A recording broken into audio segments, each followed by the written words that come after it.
ગુજરાત 18 લાઈવમાં આપનું સ્વાગત છે। ડભોઈ પલાસવાડા નજીકથી દારૂની હેરાફેરી કરતા કાયદાના સંઘર્ષમાં આવેલ એક કિશોર સહિત બેની ધરપકડ કરી લોકલ ક્રાઇમ બ્રાન્ચ પોલીસ જવાનોએ બાતમીના આધારે 7,15,620નો મુદ્દામાલ કબજે કરી કાયદેસરની કાર્યવાહી હાથ ધરી છે।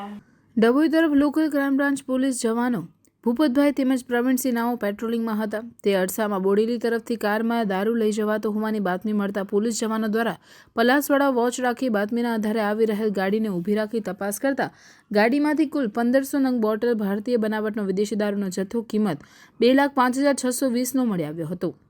ગાડી અને મોબાઈલ સહિત કુલ મુદ્દામાલ 7,15,620નો જપ્ત કરી કાયદાના સંઘર્ષમાં આવતો કિશોર અને વિપુલભાઈ રંગાભાઈ તોમર રહેવાસી ચોજી ગામ તાલુકો કઠીવાડા જિલ્લો અલીરાજપુર નાઓની ધરપકડ કરી છે। તો અન્ય બે ઈસમો કે જેમને દારૂ ભરી આપ્યો અને મંગાવ્યો હતો તેમની સામે ગુનો દાખલ કરી કાયદેસરની કાર્યવાહી હાથ ધરી છે।